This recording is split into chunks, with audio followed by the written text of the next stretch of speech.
guys have that in case it gets lost, and hopefully the audio will be good enough. I'm going to go into my mail. I'm going to create a new mail. I'm going to send it out to this guy, bgunnels@me.com. I'm going to go into attachment. And then what I need to do is I need to find the folder which has my project. So go down to where I have it. This will be different for all of us. And I find the folder that has my project. I then choose that folder. It will compress it. It's the exact same thing which we're doing in Canvas. It will compress it. That compressed file will then be what you deliver. When I get it, I have a compressed file. I then just double tap it, open it. It'll be in my download area. So let's actually see. I don't think I could do this on campus because they won't send the email. They won't let me read email. We'll try. And you can see a few of my devices by the emails in there. And yeah, they won't pick up email. But what will happen is I'll get the email. I'll see the attachment, or I'll get the Canvas notice. I'll see the attachment. I just double click that. It opens up into the download. Exactly how you put it together is what I get. So if you have your project set up correctly with 3 folders, code, data, output, I get that. If you have the code in the right, or the script in the right location, I get that. And where would your script going to be? Where are your scripts always stored? They're stored in the code folder. That just makes it easier for you to find stuff. Is there going to be anything in output or data this time around? No, we're not actually importing any data. You're creating the parameters. There's nothing there, and we're not going to create any graphs in this. You literally are going to give me a model that when I run it, generates a solution. And then that's that.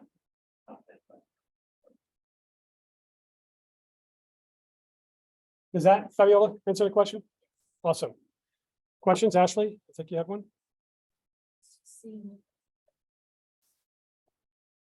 Seeing things, yeah, we can take a look at later.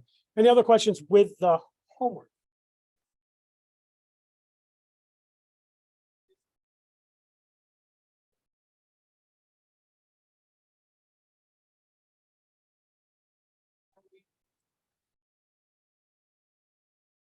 Okay, so the 3 you do not have to do anything with. And there's 3 parameters that are done for you. The number of stars born each year. That's a fixed number. To the best of our knowledge, that's about 7. So we're just going to round it to 7 and just use the number 7. We know the number of stars that have a planet. And for the planet stars that we can see their rotational axis, we always find a planet. So that is estimated at 100. Those are already defined for you.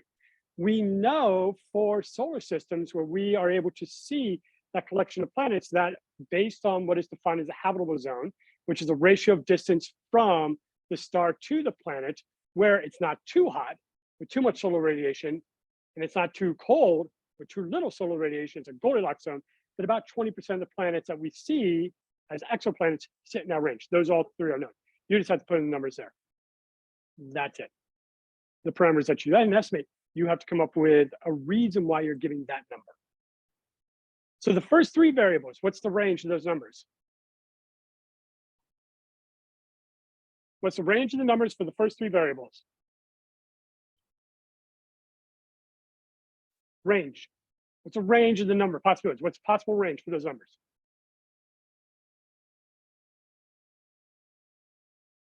Zero to 1.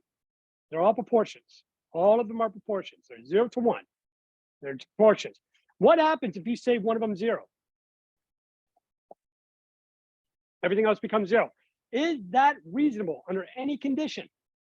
Why? What evidence do you have that there are organisms that transmit themselves and transmit their intelligence into space? Us. So there should be no parameter that is 0. So I'm giving you a little hint there. I just give you a little answer. Nothing should be 0. It can be small, but it can't be 0. Be careful when you read what the parameter is about. I already had one person, it just always happens, where they read one of the parameters as an example, the number of species that are intelligent on a planet. That's not the parameter. That is not what the parameter says. Read carefully what the parameter is asking you to estimate, because you're going to have to build an assumption based on that point. So like on this planet, how many intelligent species are there? What's your definition of intelligence? There's another thing you got to define, because you can't give an answer without actually saying what you're actually defining as your, terms. That make sense? I love this assignment.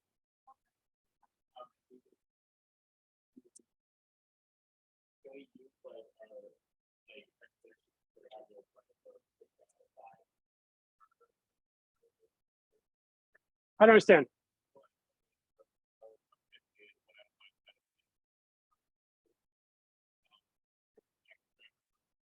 You don't have to worry about it. It's done. It's already there. Because it's a multiplicative model, you do not have to make any of your parameters compounding. So they're independent of each other.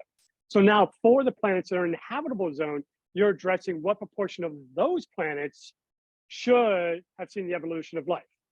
That's what you're estimating. You're not estimating for all the planets, only those that are in the habitable zone, because the habitable zone is taken up by the previous parameter. Questions? Having fun with this? Yeah, good. That's all right. I'm okay with stress and anxiety. Those are good. Oh, you don't have to even worry about that. It's already known for you. What proportion of planets are in the habitable zone? 20%. That's done for you. You're set. You don't have to worry about that one. Now, here's a kicker. What's a planet? That's actually may be influence your answers, which you would need to define. And if you kick out Pluto just because it's oblong and it has a weird orbit, I will be sad. I don't know. You haven't told me. There will be a lot of variation in the answers. The number is less important. The number is where we're going to look at the model. We're going to look at your ability to run the model. We'll see your ability to run the model. That's what we're looking at the number. But the number you give in terms of your parameters, they're all correct so long as they're clear. But you have to explain your justifications.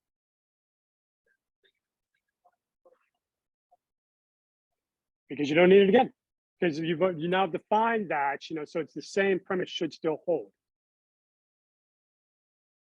And what's a bad answer?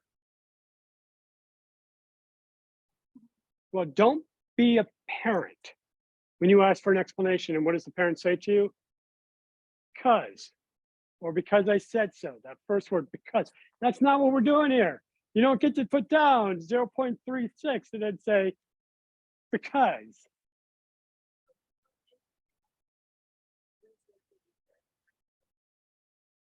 Yeah, sure.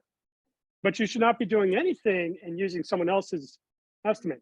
These are yours. So if you're using research, and you don't have to actually, a lot of this you could reason with the material we cover by middle school. A lot of this you can actually reason out. In fact, the only one that you really can't reason out with that level of education would be L. L is a totally off the map type thing. Kind of fun because I like to see where people go with it. But the other ones, yeah, really, middle school science, that's a level that should help you develop those levels of justification. You can go richer. If you got richer thought process, richer ideas, go for it. Love it. Daniel.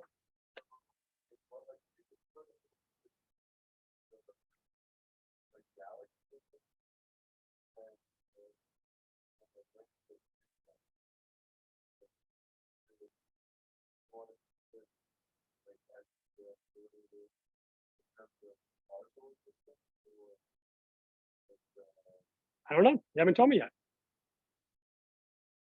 I will find out starting Saturday morning. What are you not allowed to do today during class? We're not going to work on it, right? Come on. No, this one we're going to use the Drake equation. We're going to keep to that question. And there's no real reason to change the definition of the parameters, because the parameters are what is used to estimate the number of places where you would expect an intelligent life form to be projecting their intelligence into space.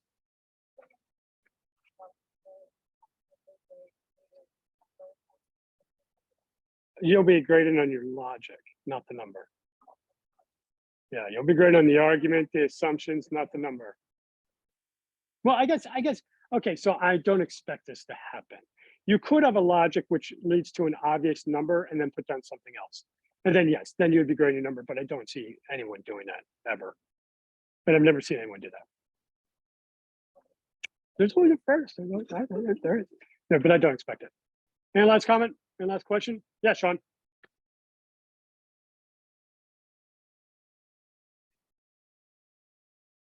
It's not? Oh, you need a, yeah, it's on Canvas. Do you need a link? You need a link? I'm confused. Why do we need a link?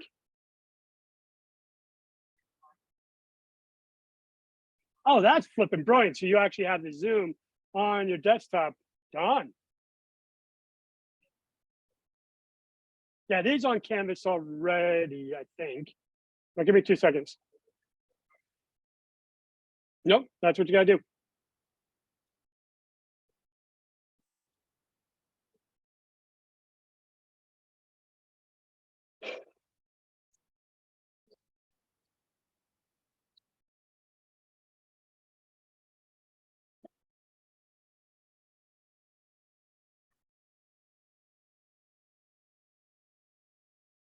Dominic, is that clear? Nope. All right, sit closer in the front of the room in the future.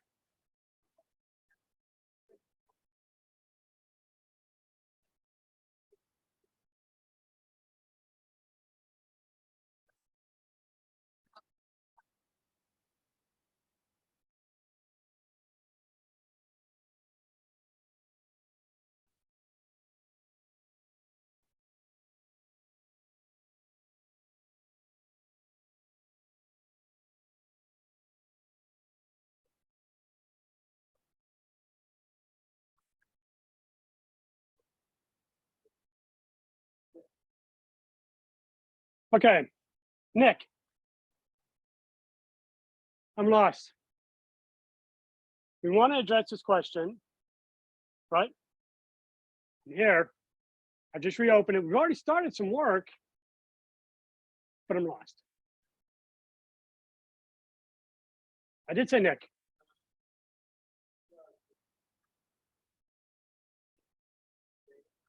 No, I don't know what I'm doing. I'm just opening up. I know we worked on it before. This is the right project. I made sure of that. It's 4_ descriptive stats. I can see the console. I can see my environment's empty. I'm on packages and I don't know what to do.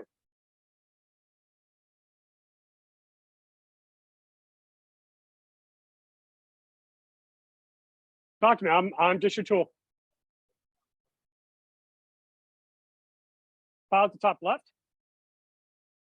Okay.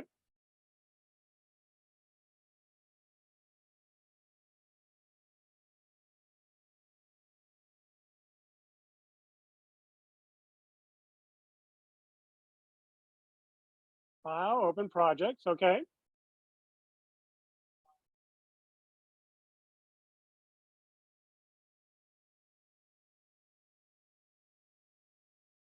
All right. Still lost, buddy. Exact same screen. Yeah. Okay. So no, good. Good. So that is what we do to get our project. So Amanda, we're lost. We got a screen. We can see our packages. We know we got the project. Nick just confirmed that we actually had the right project open. We should have stuff saved there, but it's lost. I can see the console. I can see the environment. I can see packages, but I don't know what to do.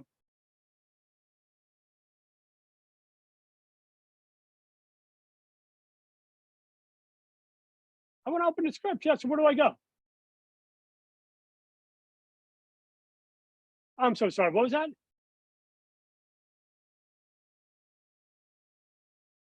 Yellow folder. Right there? Right there? All right, okay.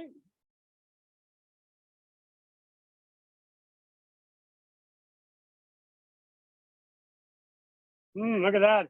Really does pay to name things clearly. There's a lot of crud in here. There's sentiments, STEM institutes of sentiment, paired modalities, WASP larva behavior, best fit plot, university day, anthropause, control versus season. Gil, what do I do? And I don't remember. I don't remember what we called it. So I think your idea is good, but that means I have to remember. Gil, so what do I do, buddy?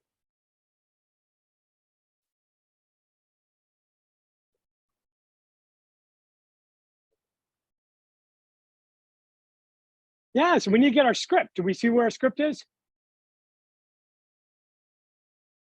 Well, I don't see it yet. No, it's true. I'm also lost. Connor, does I see a hand?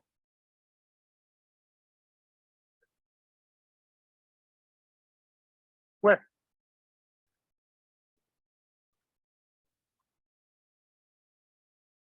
Okay, right here.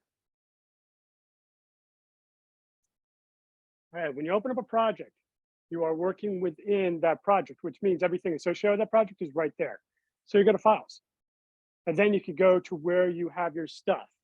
So in this case, we can go to code, and then we have a project, so we don't have to remember it's in that project. This script is there. It's a good name, but it's a good name once we get into the project. And then we hit it, and now we have our stuff. So we're down here. This is where we ended class, right? Misty, do I want to stay down the cleanup? There's my cursor right there.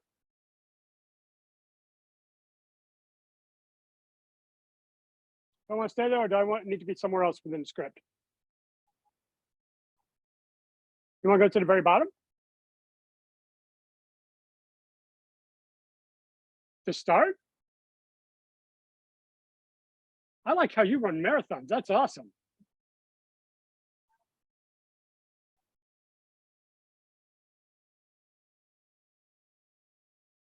Oh, so you want to redo everything?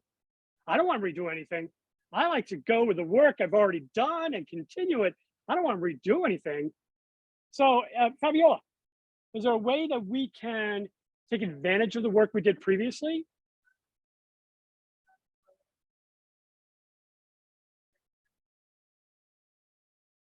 How do I get to load packages?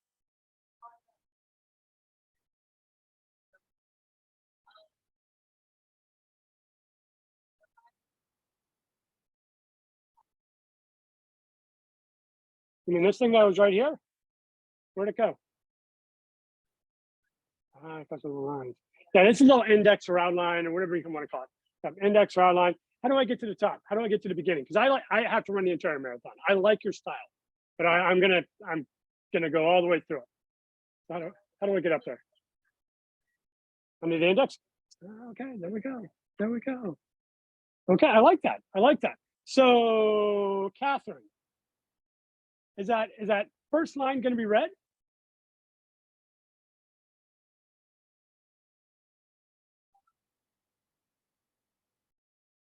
The first line, line number one? It's a note. How do I know? It has a hashtag, a pound sign, a number sign. You pick your name for it. Tic-tac-toe board, whatever you like, it's there. Once you got that there, it doesn't get read. How did it become an index, Catherine? How did we get this that passage, load package, to show up over here as well? Or hashtag time to the right. I mean, one of the great things about coding is a lot of little arbitrary things, but those arbitrary things are kind of nice to have. So if you put 4 of them, or 5, or 6, or more than 4, you get a low index. Okay. So if I hit run, is it just going to run the one line, Catherine?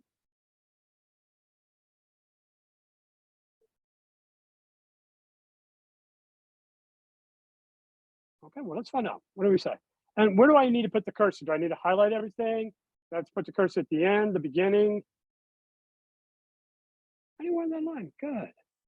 But anywhere in that line, it runs. And Emmanuel, what happened? We ran line 1. How many lines ended up in our console? 2, but we only ran line 1. So why did we get 2 lines on our console?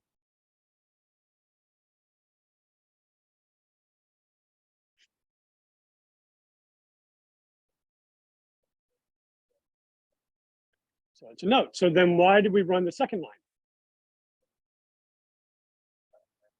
To load Pac-Man. So when you hit run, if you just put the cursor anywhere in line, it will run 1 line of code per time. So if it has a note, it will read all the notes, it will put all the notes down your console, but then it will run 1 line of code.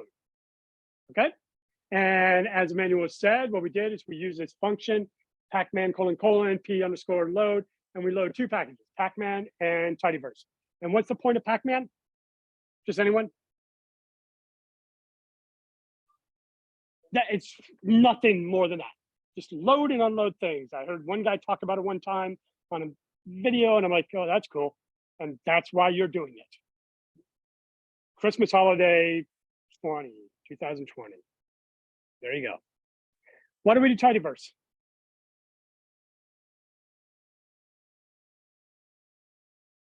Well, it's easy for importing data, easy to manipulate data. It's one of the 2 major reasons we use it. It also has a lot of additional functionality that we'll be talking about later, like it embeds ggplot2, which is a very important graphical programming language. Okay, so we run that. Have we done anything interesting yet? Nah. What would happen if I highlight lines 3 through 6 and then hit run? Seth? Why don't I see Seth today?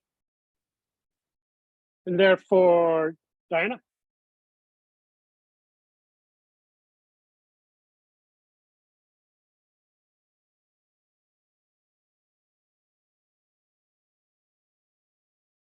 Okay. So when you highlight, what you actually get is it only runs the highlighted parts. And that actually ends up being a really good tool when we have a bug, because a lot of our codes are multiple lines and you'll be working on a thing and it's not working. You have an error. So one tactic to deal with that error is just highlight a part. Does it work? If it works, you know the error is not in that part. So then you highlight an additional part. So you start from the beginning, highlight another line. Does it work? If it works, you're still good. You highlight a 4th line, it no longer works. You've now found where your bug is. Now you can go sort of try to figure it out. So for here, just a little silly exercise, no big deal. Am I going to be able to run this line of code, Diana, if I put my cursor at the beginning?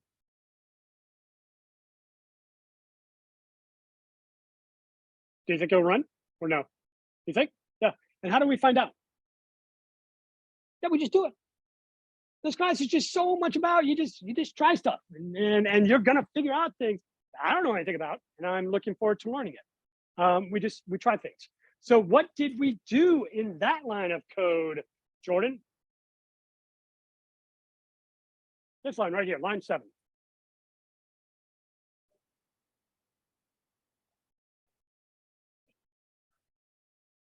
Jordan, I'm about to make this much harder for you. Let's say for some goofy reason, you just deleted where the file is. How can I find it? How can I find it in 4 clicks?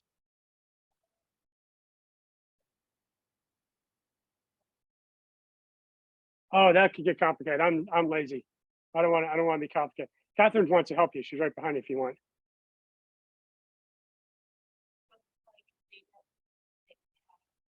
Okay, so I can hit tab. That's 1. I guess it's more than 4 now that I'm counting. All right. So we go to data, we hit enter.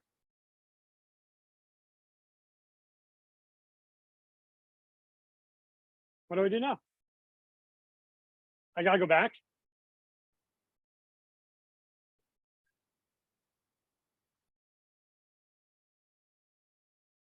Which one do I want? Excel or CSV? We want CSV. Can anyone remind me why we want CSV?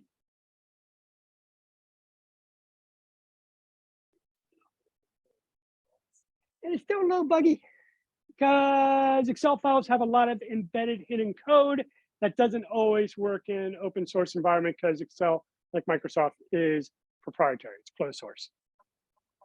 Yep.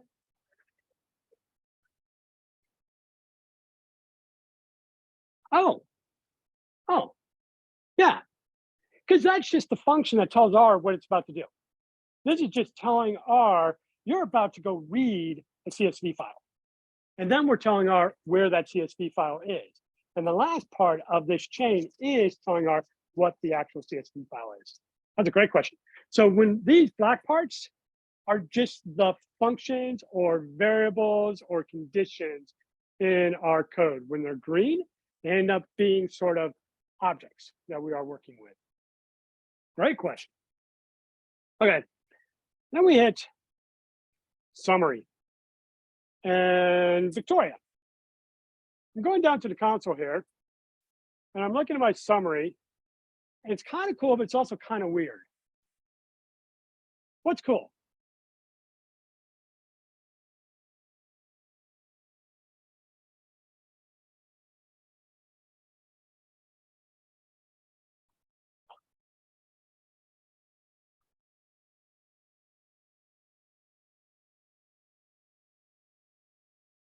Within one stroke, we get a real nice array of descriptive statistics. Really clean, very simple, good information. And I cannot overstate how important simple numeric descriptions can be. Stats can be very complicated. There's some beautiful and amazing things that you can get from many of these complicated processes, but some of them still provide a tremendous amount of value and they're really simple. But Victoria also said there's something weird up there. What's weird?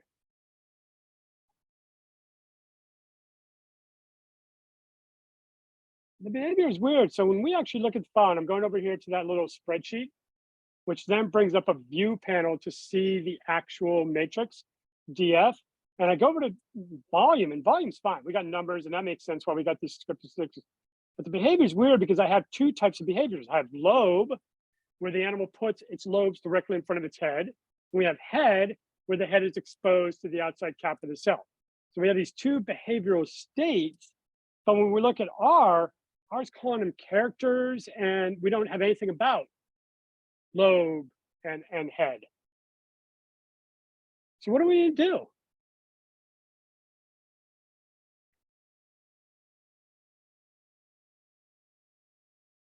We use tidyverse, and we use things like mutate, select, delete functions to manipulate our data.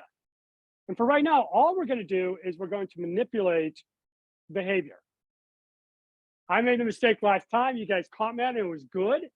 We're creating a data frame. So we always use DF, just keep it simple. But we want to use this data frame from our previous one. So DF is going to equal DF. And then what we're going to do is we're going to mutate the variable behavior, and we're going to make it a factor. And we're going to make it a factor of what behavior was.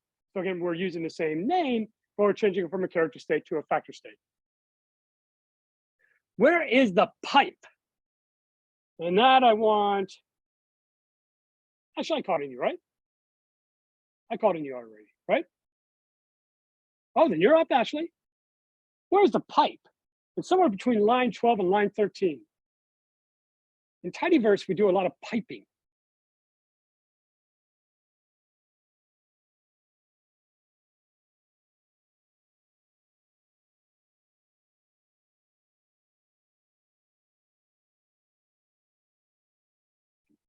Is the piping process the variable name? Yes. Is it the equal sign? Is it the percentage greater than percentage? Yeah, that's the pipe. Weird. That's a pipe. And piping just means that you are doing successive manipulations or successive functions within the object you're working with. And that percentage, greater than percentage sign, we call that a pipe. And tidyverse is about piping information. So if I want to run line 13 and 12, what do I need to do? Do I have to highlight everything? When line 13 and 12 run, if I just put the cursor at the beginning? Would they run if I put the cursor at the end? What do I have to do? I want to get it one time. I don't want to do two runs. I want to do one run. You can highlight. You can highlight and we'll run. And we do summary. And that works. Okay, so now we're going to clean up everything and see if we don't have to do that. So that was a perfect solution. So I'm going back to where we were. Oh, dang it. Went too far.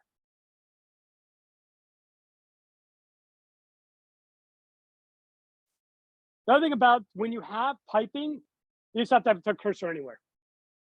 I keep running past it, but you just have to have the cursor anywhere. You don't have to highlight everything.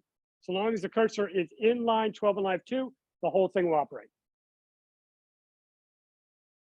And this is where we finished up.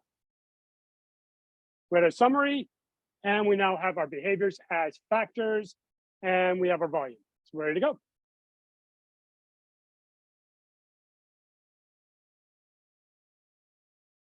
So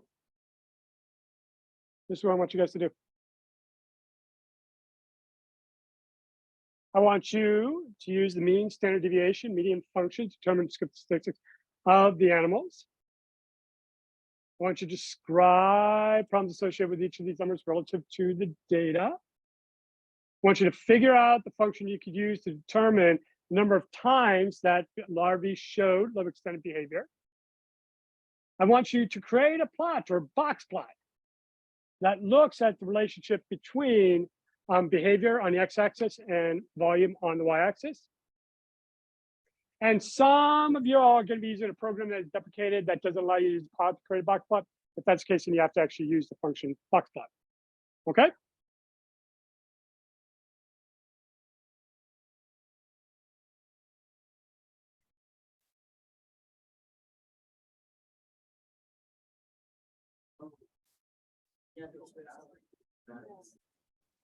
So I asked you to find some information. And part of it, everyone.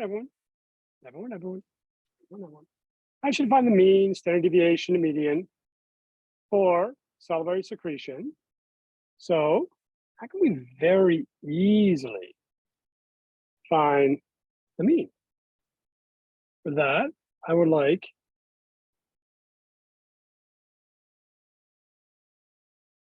Gabrielle. Very easily, I'm going to do this for us. We'll clear up that. Very easily, how can I find the mean and the median?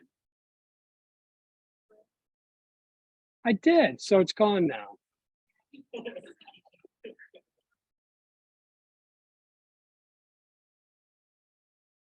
We're all loaded. All I did was clear out the console. So our environment is still loaded. You can always know whether you have stuff. You got stuff in your environment, you're going.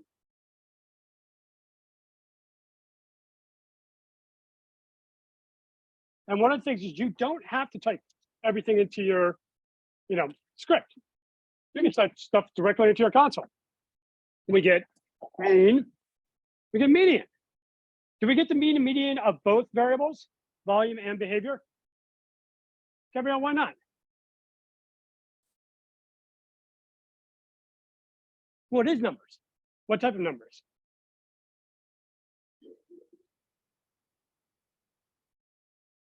Were we talking about Sesame Street yesterday, Connor? Yes, what type of numbers are these? Because we were talking about Sesame Street yesterday, right? No, but we're talking about Sesame Street, right? Weren't we talking about Sesame Street? It was 2 days ago? And we were talking about Sesame Street.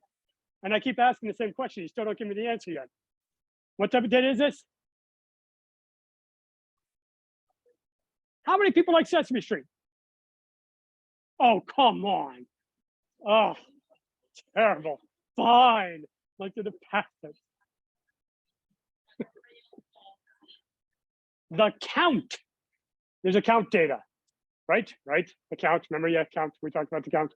And I'm not going to do the count for you right now, but yes, we did. Talk about the count. These are count data. You can't get the mean, median, of count. It's the occurrences. It is that. Okay, now we have mean and median. That was really simple, but I also have some standard deviation. You haven't come up with a solution because there's a number of different ways, and I have not given you all the correct code yet to actually help you with this process. I'm a little bit of a Southern cook. I like to cook. I don't like you cooking my food, which means I like to be the one that makes the good food. And if you try to make my food, it's not going to be so good. And why is it not going to be so good? Because I'm not going to give you all the ingredients. I'm going to leave one or two things out. I'm not going to really tell you. I'm not even going to do it intentionally. I'm a good Southern cook.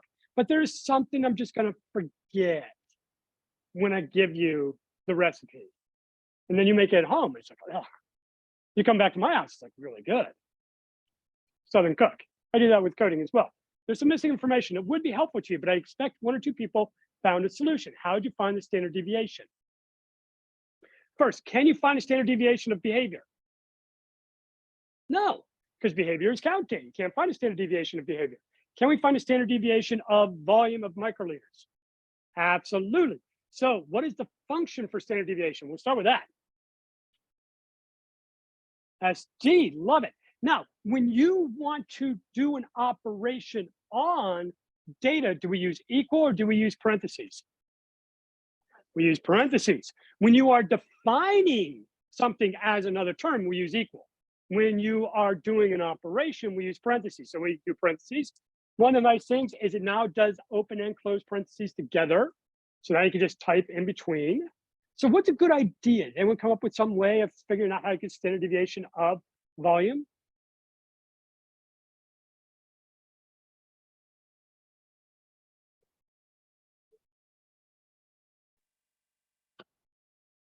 I don't know, let's find out. So that's actually a really good thing to do. So one of the things you want to get a practice of is just trying things.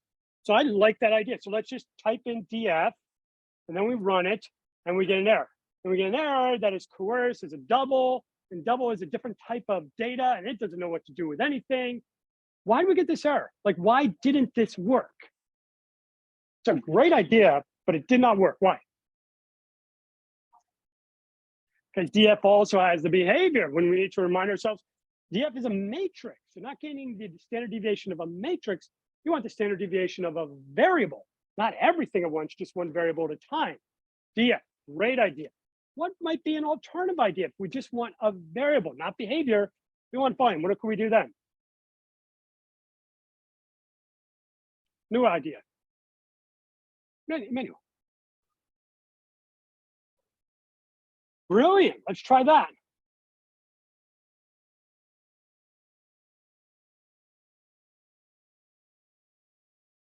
Okay, I look like I typed it correctly. Ready to go? Excited? I'm too. We got an error. Damn it. Okay, now one of the things I want you to notice, okay, as I was typing, our studio will try to populate a field with things in its environment or functions that it already knows. So it has DF in the environment. So it would populate as soon as I start typing D, it will try to give me that as an option, DF. But notice when I type volume, is our studio trying to populate it with volume microliters? No, it's not. Our studio doesn't know what volume means. So there are 2 options. There's an easy option, a complicated option. The complicated option becomes much easier when your code is really complicated. But our code is going to be mostly simple. So we'll do the easy option. The complicated option is you put in the data frame first, $, and then notice it popped up. That runs. So if you put in the matrix followed by a $, then you can pull out those variables because the data frame has the variables in it. So once you tell it we're going to do something with in the data frame, that $, then allows you to go figure out what that variable is. That's one option. That's hard. So we're not going to do that. We're going to do easy. We're going to do attach. Attach your data frame. And the 2 lines after your mutated code are going to be attach and then summary. What attach does is it puts the variable names into R. This line right here, 24, that puts the variable names, the headers, into R. So now, when I type in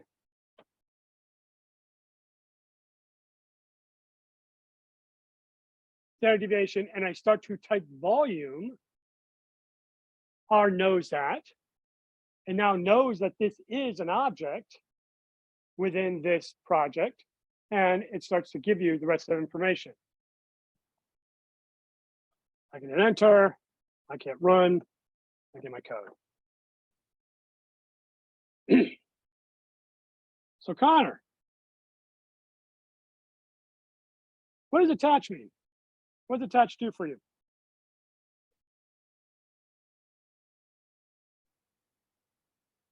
You define the variables by creating the matrix. What does attach do?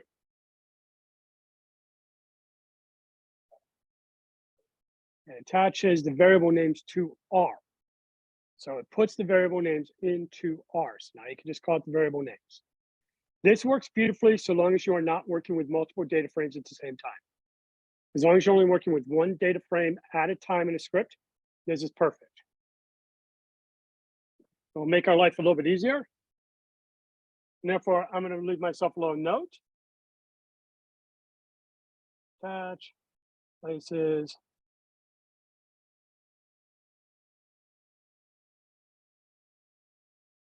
and tar.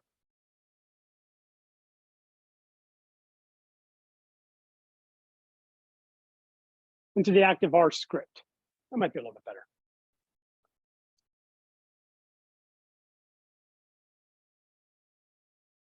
All right.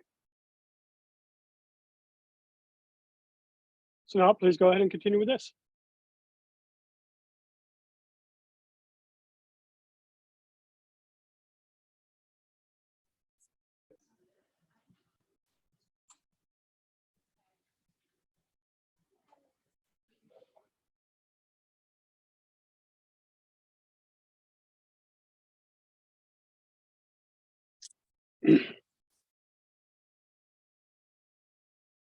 Lauren, how do we find out the number of times that these wasps showed load?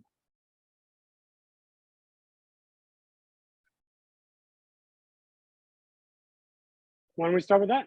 That's a solution.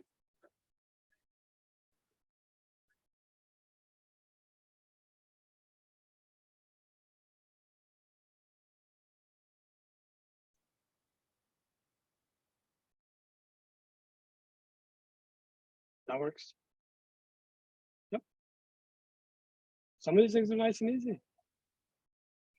There are ways of isolating, but that gives what we need, and that works. A lot of what we'll be doing too is just, if it works, it gives you what you need, it's everybody help you, then we use it. Great. So, Lucy, I want to plot. In fact, I'm so excited about plot, I'm going to make it an index. We got plot.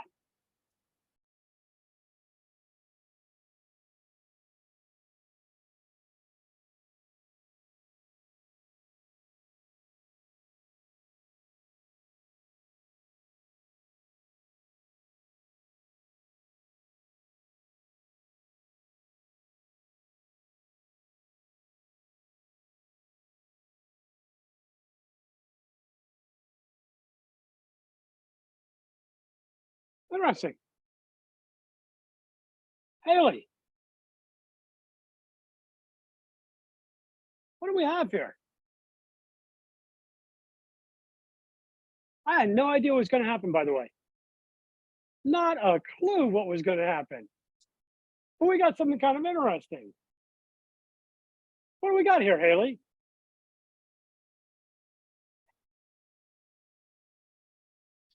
Warm. Warm. What is it exactly? It's kind of a histogram. Actually, it's a count. How many times we see a head visualized relative to how many times we see a load. Because all we did is we plotted behavior, which has 2 points of count, X number of heads, X number of loads. That's what we see. And I like that, but it wasn't what I asked for. What I asked for is I asked for a plot or box plot that describes the relationship between behavior on the x-axis and volume on the y-axis. So, Chandler, let's take this because that was fun. Let's fix it. I'm gonna delete that plot. So, what do I do?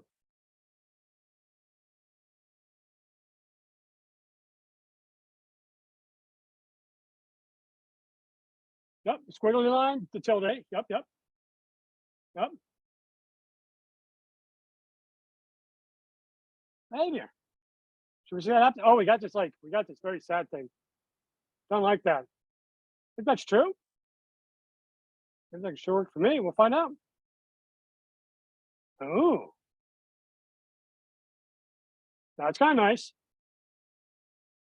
We instantaneously create a box plot that shows the amount of salivary secretion when the wasp did the head behavior versus when they did the lobe behavior. Can we say that wasps provided more food when they showed the head behavior, and that these larvae provided less food when they showed the lobe behavior based on this figure?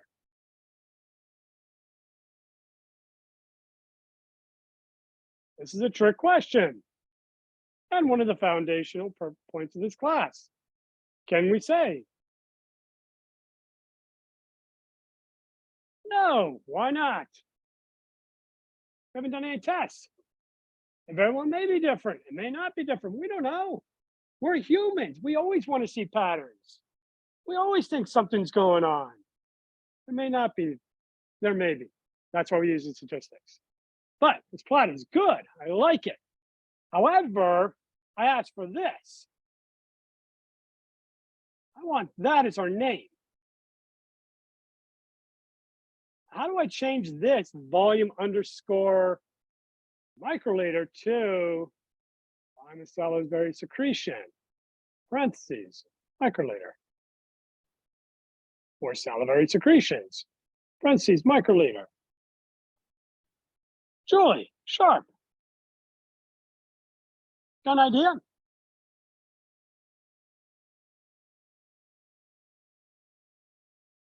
Do you have any clue what to do?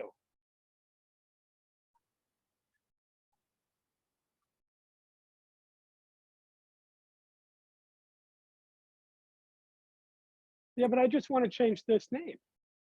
That's all I want to do. I just want to change this name. Any ideas? There is. Do you know what it is? Do you know what it is? I'll hit the paintbrush, see what happens. Let's do it. I want to hit the paintbrush. I hit the paintbrush. We lost the plot. Should I cry now? Should I be depressed? Do not panic. What do I do? I run it again because now we've lost our plot. I want it back. Oh, there it is. That's cool. It's gone again. Back again. That's cool.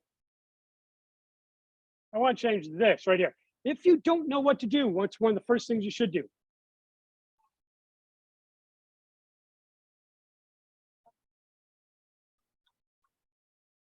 Done. No, love it. Let's go Google it. That is not what I was going to have you do, but I like it. So what am I Googling?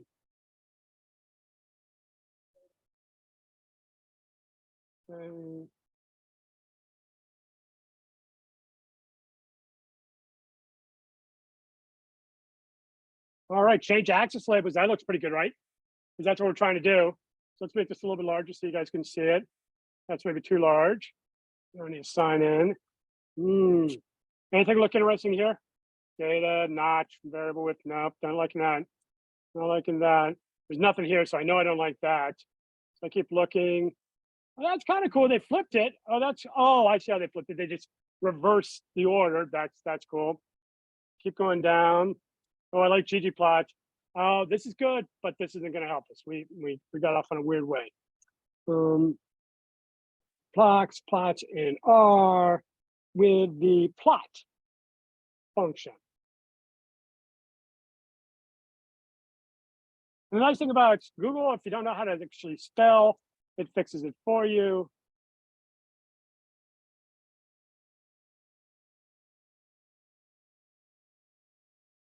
This page is really slow.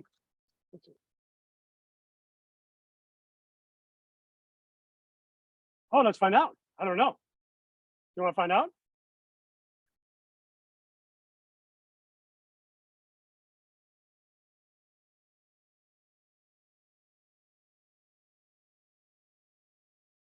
That's weird.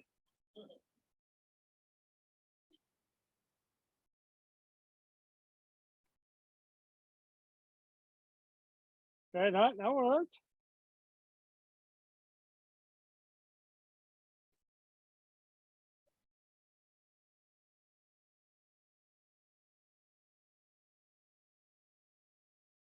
What if we do box plot? Oh, we get that. You like that? I don't like that either.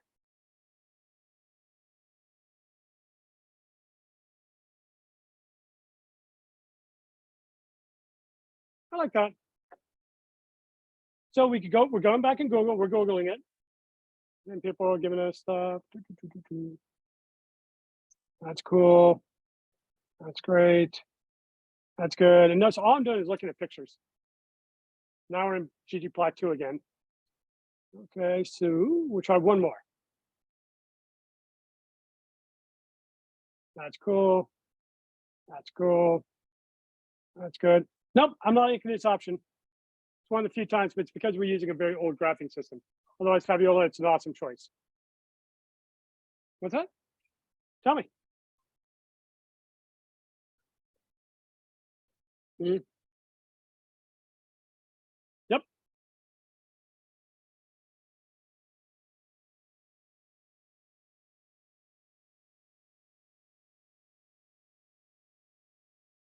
We can actually make it more simple.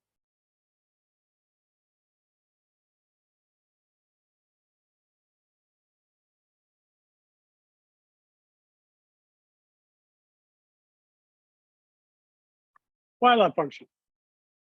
Now, what I was going to suggest is sort of my first route is I go to help. I type in the plot. This brings up a lot of different options. We want base plot. Oh my gosh, it's terrible. There we go. That's a little bit later. And one of the things you can see is you see different options within the help area. So we can see things like that. And then if you go down to the practice code underneath, you can just run these things and see what happens with each of them and see what type of responses you get with each of them. And you find the one where they rename the labels, you run that, and you can actually see what this actually looks like.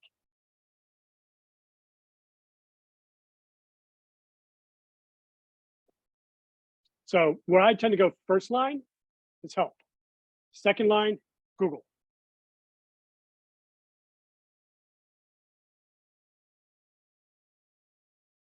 Going back here, one thing I want you guys to note, this is my own approach. This line of code has multiple things going on.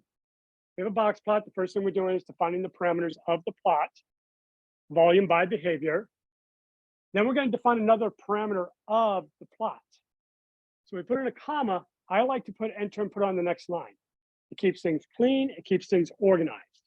That is how I will do it. That's how I do it most often. You do not have to. You can have this thing just run on a single line forever and ever and ever. It's hard to find. It's hard to debug. It's more confusing, especially for me. You can do what you want, but I will always probably put a comma, put on the next line. Questions with that? That's kind of nice. You made this whole figure.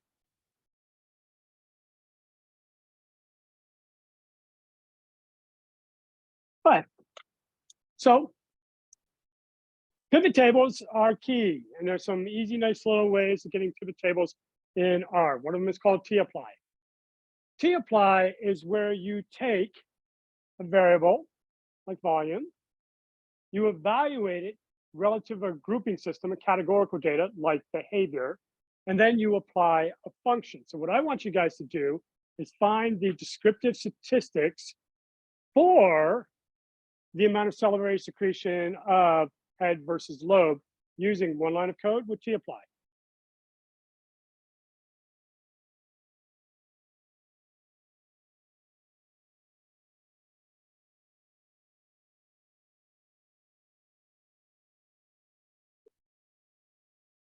Okay, so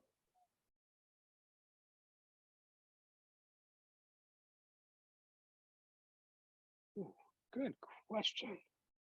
So, Jamie, I'm on line 24. See it? Right here. Cleanup. I just box plotted. I want to run a T apply. What happens if I hit run? I'm on line 24. So what happens if I hit run? So I'm going to hit run. What happened? What happened if I hit run again? Because I'm just feeling really anxious. And I'm just thinking I should just keep running and running. Was that a good thing? No, it's terrible. Fix it. Want everything. I want you to tell me how I could do that at one single effort.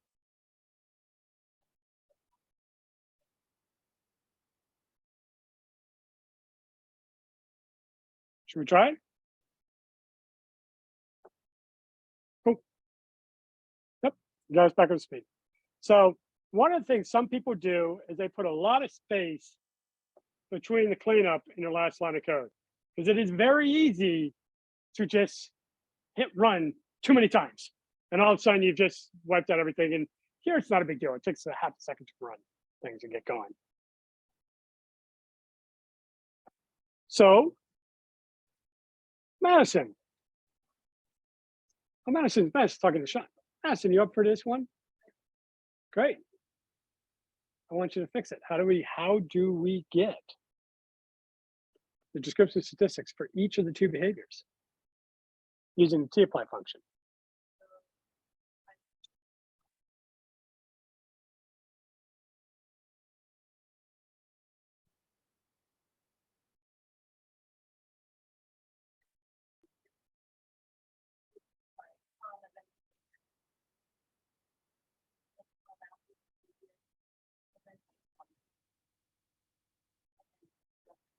Okay, for the comments, do you have to have spaces? What about if you have spaces, some cases, not in other cases? Doesn't matter. We run it. Perfect. We now have the descriptive statistics for head, we have the descriptive statistics for node.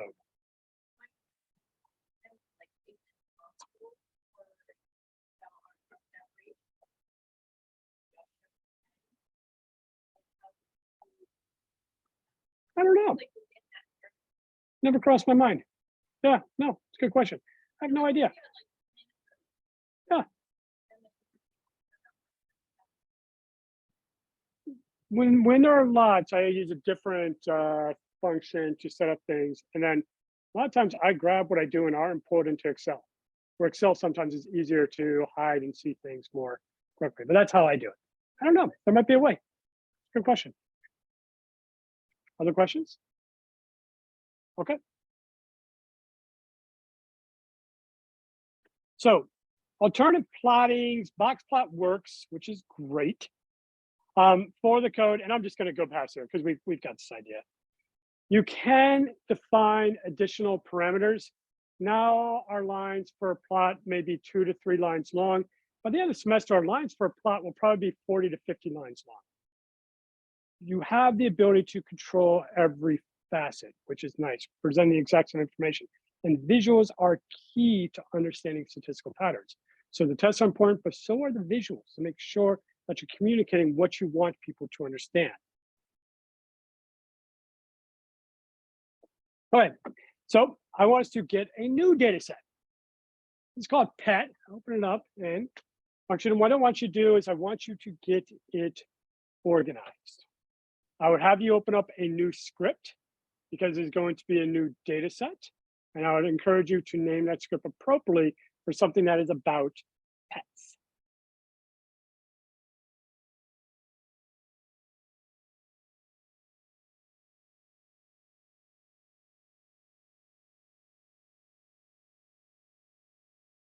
And that is now available on Canvas.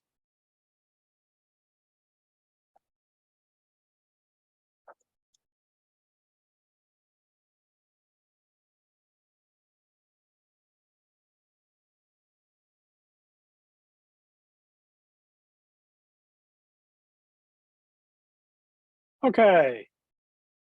So Jeffrey. We've got this data set, and anytime you guys have a data set, the first thing you should do is take a quick look at it before you do anything in R. Take a look at the data set and get a sense for what you're looking at. You should always, if you see a data set that just seems kind of random and arbitrary, you should ask questions of it. So anytime you want to work at data, if you're the one who did not generate that data, you've got to ask lots of questions in order to understand it. This data set, how many variables are there? There are 4. Well done. It's a trick question. There are 4. What is this first variable? It's just an ID. It's a subject number. It's an ID. It's each participant in this study has a unique ID. And this variable, it's called subject. A lot of times it's going to be called ID. Sometimes it's called something else. It doesn't matter. Okay? Then we have 4 variables. Pet ownership. And what are our options for pet ownership? That's no. One of the things that sometimes it's very nice to go through and take a look at filter and make sure that they're all the same. What filter does is show you what options are there. And if you add like a capital N no and a lowercase n no, computer thinks those are different. This is the place where you clean it up. This is the place where you go through to make sure that everything is consistent. Filter is a very nice function for that.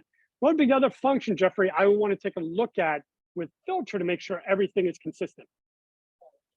Probably education, absolutely. So I look at education and I don't have anything that says like GD for graduate degree or HS degree, have high school degree, graduate degree, some college. Okay, so that looks consistent. Well, pretty good there. All right, and then we have some numbers. We don't know what those numbers mean yet. We'll figure that out, right? So it's a large or small data set. It's a large data set. The way I would check is not scroll through the entire thing. It's going to be hard to see, but I'll point it out. When you highlight the entire volume, on the bottom, you get some very basic descriptive statistics, or it is an option. If you don't see it on your computer, just right-click with your mouse or double-click with your mouse, and that can open up what options are available. But it shows like the average, the count, the min, the max, and there are 2,900 data points in the study. It's a pretty sizable study. This was done by a graduate student. They wanted to look at the effects of pet ownership on people's conservation habits and on their belief systems. So they did a national survey. In that survey, they asked people whether they live with pets or not, the type of pets, and then asked this whole variety of questions. Some of the questions were able to figure out what they described as the degree of their vegetarian or carnivorous diet. We're able to describe things like their animal view, and this is kind of like I showed you before, our measurement of size. This is a non-unit number. Animal view is something that you can't measure directly, and so we asked them a bunch of questions, and from those questions, you can look at how their responses correlate, and that can give you a number associated with their animal view. High numbers mean that that person is a human exceptionalist, individual who thinks that humans and animals are fundamentally different. Negative numbers are individuals that are anthropomorphic. Those individuals think that humans and animals basically share the same basic behavior, biology, sociology. And then last but not least, we asked them some demographic questions, including their education, how much education they had had. Some college, graduate, high school, drop out of high school, that type of situation. And that was sort of the basis of the study. And this is done through something called MTurk. You guys ever heard of MTurk? I don't know if it's still around. It was a cool system. But basically, it was a program run by Amazon where people could perform a task. They would get a little monetary reward for performing a task. And you can send out a task for people to do. So we sent this out. Survey took about 15 minutes to 20 minutes, depending on the person. We sent it out to anyone in the United States who had a US IP address, and then they could take it. And we got 3,000 data points within 48 hours. We were completely tapped out. I mean, it was insane how quickly people jumped on this. I think MTurk is still around. So like if you're looking for a few cheap bucks while you're watching TV, there's a whole variety of things. Use MTurk to have people transcribe, translate, do projects, do experiments. Pretty cool. And if you're interested in research, especially aspects of like biological or sociological research, there's a lot of opportunities there. in terms of understanding perception. So that's where this data comes from. So now we're in R. Dominique, what do I do? Now, I want you to look at my screen. What do I do? Which I think you have on your computer, right? What do I do? What should I be doing immediately? Like, should I be panicked? I'm feeling a little panicked.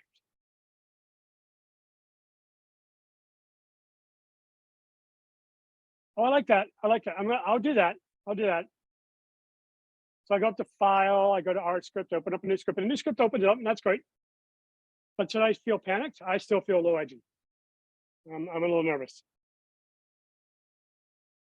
I like that. I like that. So let's rename it. Get the glasses back on.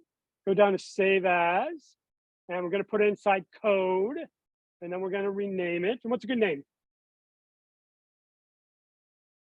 That's a great idea. That, oh, I like that. That makes me happy. That makes me very happy, but I'm still a little panicked.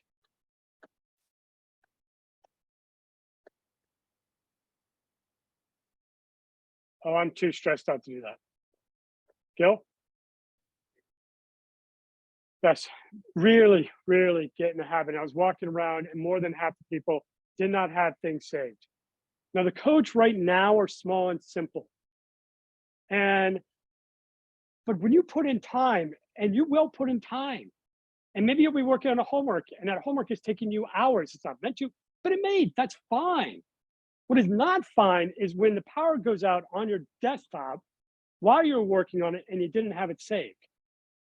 That's not cool, because then you got to redo everything. So save and save a lot. And R likes to panic you. What does R do to get you to, blood pressure up, make you nervous? It uses red. Most of the time, red is a good warning. So we save it. Another thing we might want to do is just close it. But, good point. So I don't want to close it yet, do I? So I'm not gonna. Okay, so Nick, what do I do? Here's my script, nice and clean. It's great, it's beautiful. No, sir. That's all right. What is going on in my screen? I still have the box plot from the last. I still have the environment from the last. I still have the console for the last. What do I do anytime before I start a new script? Sweep out the old one. Go down to cleanup and clean up. Get rid of everything. Get rid of the environment. Get rid of the plots. How long would it take to rerun if you want to rerun it? Seconds. Seconds. You've already got it there, so just clean off everything. You want to rerun it, you open it back up, you rerun it. Now I'm feeling good. Now I'm feeling really good. Nick, I'm coming back at you. What do I do now?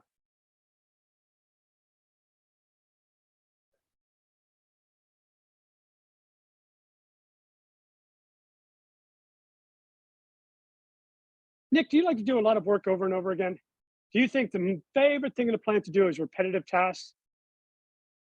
You're like, what I want to do is just do the exact same thing.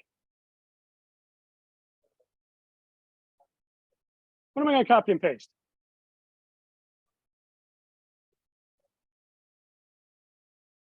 I'll give you a hint. Copy and paste everything. Paste it. Now later, you may not have to do this next step, but I'm going to do it for right now so we can sort of go through the process again. Delete the meat. The meat's the stuff in the middle, the actual real stuff. But the loading packages, that's going to be the same. Over the semester, we'll add in more packages, but still the same line. Pac-Man, we're still going to have that line. We'll just add more packages to it. We're still going to have the same cleanup, so I'm just going to copy all of it over, not to worry about that piece. And now I can start with load and manipulate data. Jonathan, you're in charge. Tell me what to do.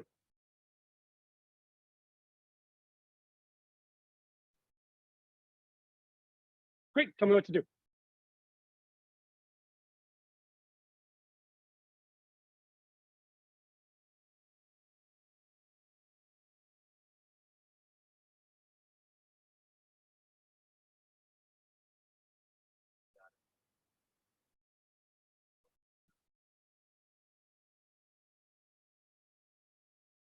Oh, what's going on?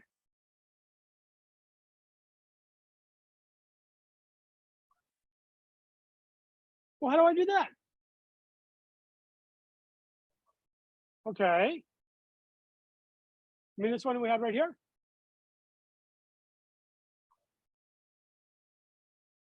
File save as. I did keystrokes, if you don't mind.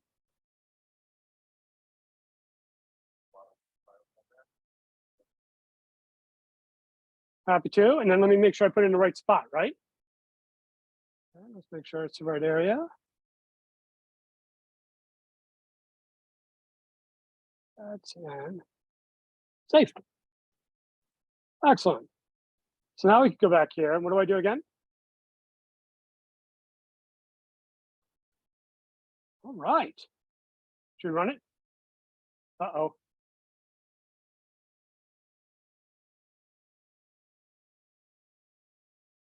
I don't think we ran Pac-Man. So now we ran Pac-Man. Now we're good.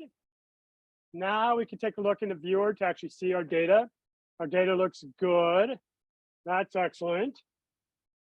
So, Amanda, what do I do now?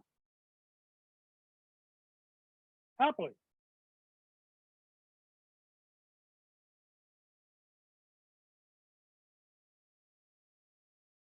Amanda, am I happy?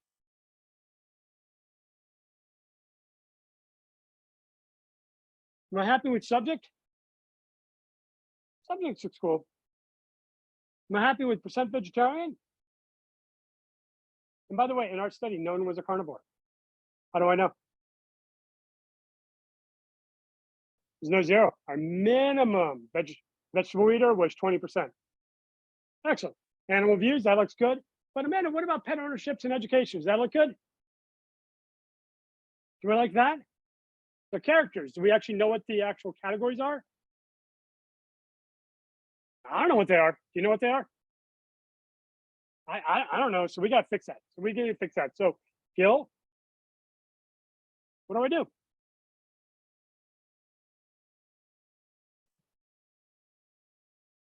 Let's do it. DF equals DF.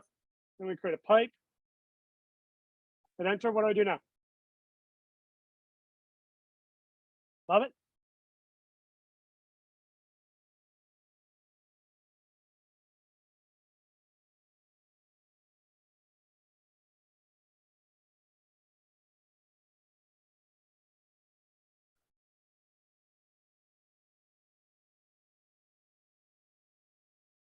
Pet ownership's gonna have a little snafu.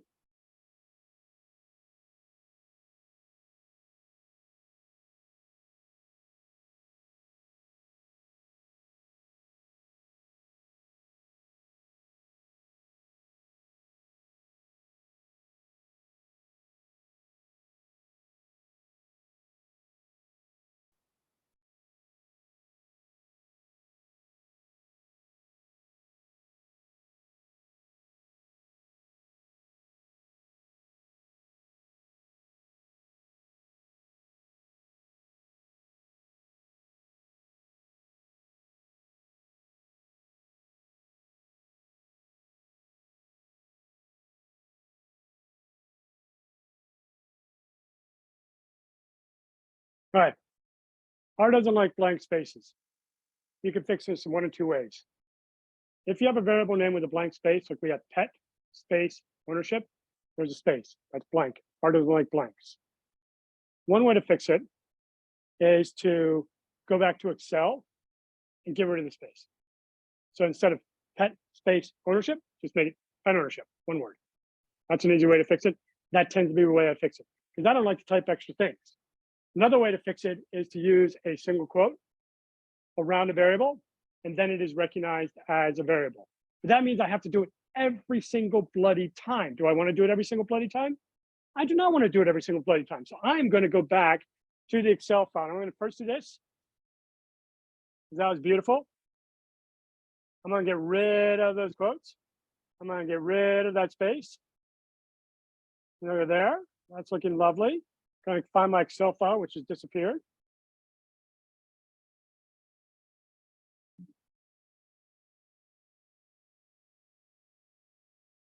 I found it. I'm going to do two things. We're getting rid of pet ownership. We're making that one word. And we're making percent vegetarian diet one word. We're going to save that. It is still saved as a CSV. And then I can go back in. I clear out everything.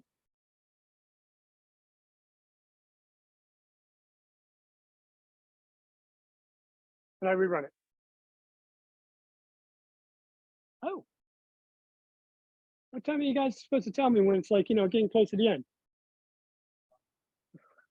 Give me about a 10-minute warning. You guys can see the clock. I don't get to see the clock. Give me a 10-minute warning. We'll stop on that. You all have a lovely weekend. The next homework is posted. It will be due on Friday next week. It's about descriptive statistics. If we need extra time, no big deal. You can tell me on Tuesday, at the end of Tuesday, whether we're going to need a little bit more time, and then we'll just adjust it back. Make sense? Anything else you guys need today? Have a good weekend.